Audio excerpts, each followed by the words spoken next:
पहले ही आपको कहा कि मैं लोगों को बोलता हूँ वो करके दिखाता हूँ, जो सपना देखता हूँ वो साकार करता हूँ, जो वचन देता हूँ वो पूरा करता हूँ।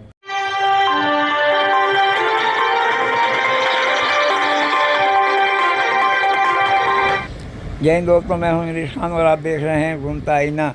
इस पर मैं मौजूद हूं 146 विधानसभा मीरा रोड के विधायक प्रताप सरनाईक जी के कार्यालय पर। प्रताप सरनाईक जी ने बताया कि उन्होंने हाल ही में हिंदू, मुस्लिम, सिख, ईसाई सभी धर्मों के लोगों के शमशान गिरे, कब्रिस्तान, यहाँ तक कि जानवरों के दफनाने के लिए भी एक बड़ी रकम, जिसे 18 करोड़ की रकम उन्होंने निधि जो है आवंटित कराई है। और बहुत जल्द ही ये शमशान गिरे वगैरह मीरा रोड में नज़र आएंगे। आइए नज़र डालते हैं आज की इस प्रेस कॉन्फ्रेंस पर और जानते हैं कि प्रताप सरनाईक जी ने इस प्रेस कॉन्फ्रेंस में क्या कहा है।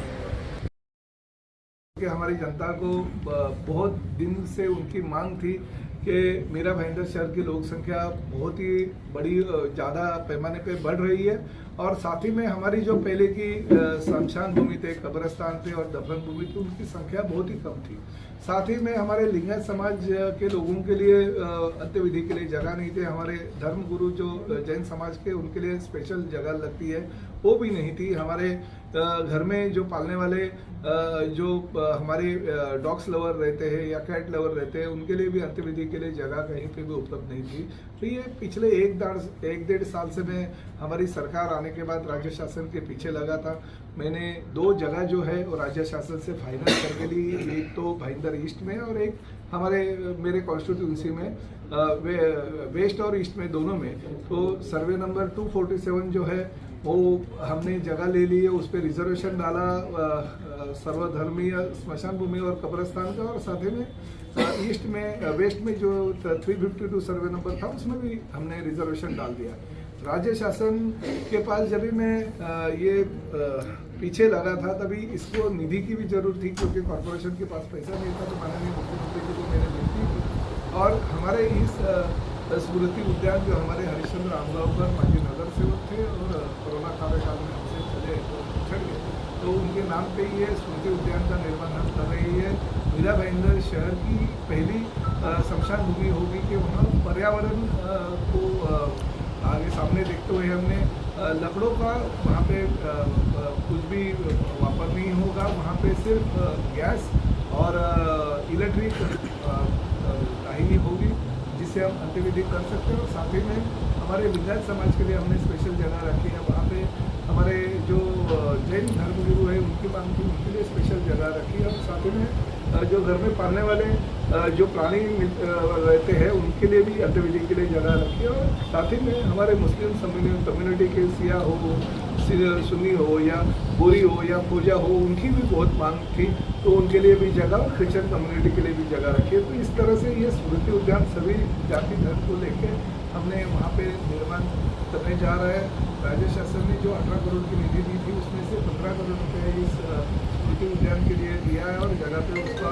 काम भी चालू है। ठेकेदार को वर्क ऑर्डर भी दी गई है और 1.5 साल में ये काम पूरा हो जाएगा।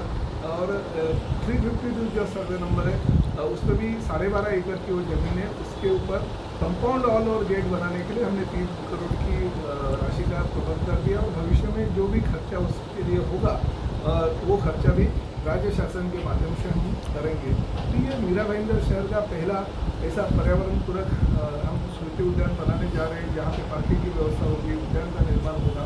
तो इस तरह से मीरा भाईंदर शहर के भविष्य के 50 साल की जो आबादी को देखते हुए हमने ये बंदोबस्त कर दिया। और साथ ही में ये जो प्लान है वो हमारे थाने मीरा भाईंदर कॉर्पोरेशन के टाउन प्लानिंग डिपार्टमेंट से हमने सैंक्शन भी कर दिया, ताकि भविष्य में कठिनाई महानगर पालिका को ना हो।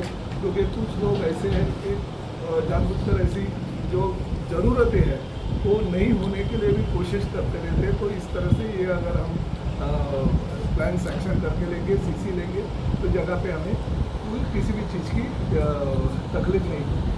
सर, दोनों जो शमशान भूमि है शहर से थोड़ा दूर है, रहवासी क्षेत्र से दूर है, तो क्या वहाँ पर उनकी डिमांड थी या फिर नया प्रोजेक्ट दिखाने की कोशिश की जा रही है कि पर्यावरण मुक्त भी शमशान भूमि बन सकती है? नहीं, देखिए शहर से दूर नहीं है, ये शहर के बीच में ही है, मगर फिर भी कुछ देखिए, हिंदू स्मशान भूमि के लिए मैंने कहा नवघर है, बोरदेव है, साथ में जरीब है, मीरा रोड है, यहाँ पे अंत्यविधि के लिए लकड़ों का व्यवस्था की जाती है। मतलब आजकल के नए लोग हैं, उनको पर्यावरण पूरक स्मशान भूमि की ज़रूरत रहती है, तो उनके लिए अगर यह ऐसा बंदोबस्त किया जाए तो कहाँ पे बुरा होगा। आप अगर दादर जाते हैं और शिवाजी पार्क की स्मशान भूमि अगर देखते हैं तो वहाँ पे गैस और डीजल की ही गैस और इलेक्ट्रिक की गतिविधि के लिए व्यवस्था की गई है। तो पर्यावरण पूरक करना भी जरूरी है। भविष्य में देखिए, हमारी कुछ हिंदू धर्मियों की भावना होती है कि नहीं, अंत्यविधि जो है लकड़ी के भी होना चाहिए। जिनकी भावना होगी उनके लिए ऑलरेडी कॉर्पोरेशन के माध्यम से स्मशान भूमि का बंदोबस्त है, मगर नया जनरेशन है, उनको पर्यावरण से बहुत लगाव है, उनको तो वहाँ पे जाके अंत्यविधि करनी होगी तो वहाँ पे जाके कर सकते हैं, मगर शहर के बाहर नहीं है। ये दोनों जगह जो है शहर के अंदर ही है। सर इसका सर ये तो हो क्षेत्रफल गए कितना है? नए आपने जो बताया प्लान के, लेकिन जो पुराने डीपी में भी और नए डीपी में भी कुछ शमशान भूमि हो चाहे कब्रस्तान हो, उनका क्या? नहीं, उसके बारे में मुझे पता नहीं। मैंने जो करके लाया वो मैंने आपके सामने रखा है। पुराने डीपी में और नए डीपी में क्या राजनीति हो गई है उससे मुझे लेना देना नहीं। मैंने पहले ही आपको कहा कि मैं लोगों को बोलता हूँ वो करके दिखाता हूँ, जो सपना देखता हूँ वो साकार करता हूँ, जो वचन देता हूँ वो पूरा करता हूँ। इसलिए मुझे वो डीपी में रिजर्वेशन होगा तो अभी तक डेवलप होना चाहिए, क्यों नहीं हुआ वो देखना चाहिए। मैंने जगह भी ढूंढी, कहाँ पे जगह देनी चाहिए वो भी ढूंढी, और साथ ही में रिजर्वेशन भी डाल के लाया, प्लान पास करवा लिया ताकि तकलीफ लीगल कोई तकलीफ ही नहीं हो। और दोनों जगह पे मैंने जो शहर की जरूरत है वो पूरी की।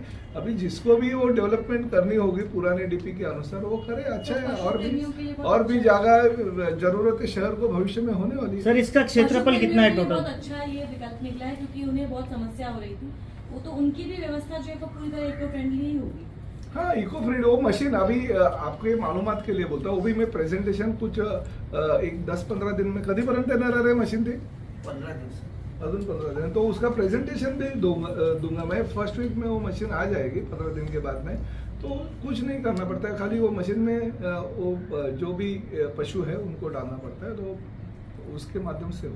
सर वहाँ का क्षेत्रफल कितना है और वहाँ क्या क्या सुविधा होगी? नहीं, सुविधा तो मैंने आपको बताई है ना कि क्षेत्रफल कितना है? करीबन 9 से 10,000 स्क्वायर मीटर का क्षेत्रफल है। और साथ ही में ये जो 247 का और जो 352 है वो क्षेत्रफल जो है वो करीबन 12.5 एकड़ है, तो वो बड़ा क्षेत्र है।